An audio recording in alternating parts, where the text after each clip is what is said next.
गतीचं लक्षण आहे, असं प्रतिपादन श्रीमंत आशिष राजे पवार यांनी अतिदुर्गम भागातील विद्यार्थ्यांना सायकलीच्या वाटप प्रसंगी जिल्हा परिषद शाळा खोकरी इथं केले।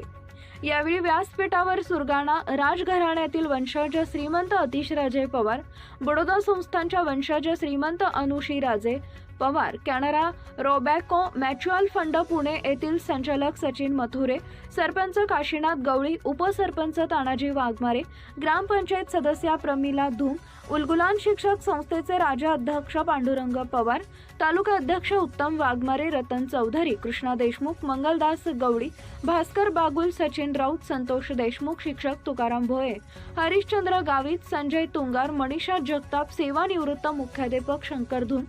रमेश धूम, शालेय व्यवस्थापन समितीचे अध्यक्ष रमेश धूम आदी उपस्थित होते।